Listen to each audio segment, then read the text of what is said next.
હમણાં હું reels scroll કરતી હતી, ફ્રી થઈને બેઠી હતું, એક બહુ જ સરસ ડિયર ફાધર મૂવી મેં જોઈ નથી, બટ મેં કમેન્ટ વાંચી હતી કે આ મૂવીનું નામ શું છે. અમુક લોકોએ પૂછ્યું હતું, કીધું હતું કે ડિયર ફાધર મૂવી છે. એમાં એક ડાયલોગ બહુ સારો છે, અને એમાં એ જે વ્યક્તિ છે, હું બહુ મૂવી ઓછા જોઉં કે મને હીરો હિરોઈનના નામ આવડે, પણ એમાં જે એક વ્યક્તિ હતું, એ પાત્ર ભજવતું હતું, એમાં એણે પૂછ્યું કે તમે છેલ્લી વાર તમારા પપ્પાને ક્યારે ગળે મળ્યા હતા, તમારા પપ્પાને ક્યારે તમે સ્પર્શ કર્યા હતા, તમારા પપ્પા સાથે તમે છેલ્લી વાર ક્યારે બેસીને આમ ખુલીને વાત કરી હતી. તો ઘણા વ્યક્તિઓ છે ને, ખાસ કરીને પુરુષને ને એના પપ્પા સાથે બેસીને વાત કરવી ગમે. એમ થાય કે મારા પપ્પા સાથે હું ફોટો ક્લિક કરું, મારા પપ્પાને ગળે મળવું.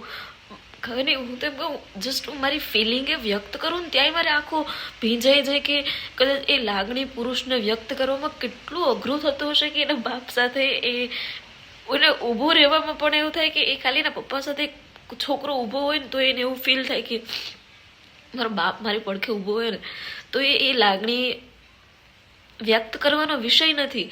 તો એને માતા પિતાને પણ એવું ક્યાંક સમજવું જોઈએ કે કદાચ મારું સંતાન છે ને એને હું સમજો, અને સંતાનને પણ ક્યાંક સમજવું જોઈએ કે હું ચાલે કાંઈ નહીં તો ટ્રાય તો કરું, પપ્પા સાથે અમુક વાતો તો શેર કરવું બહુ જરૂરી છે.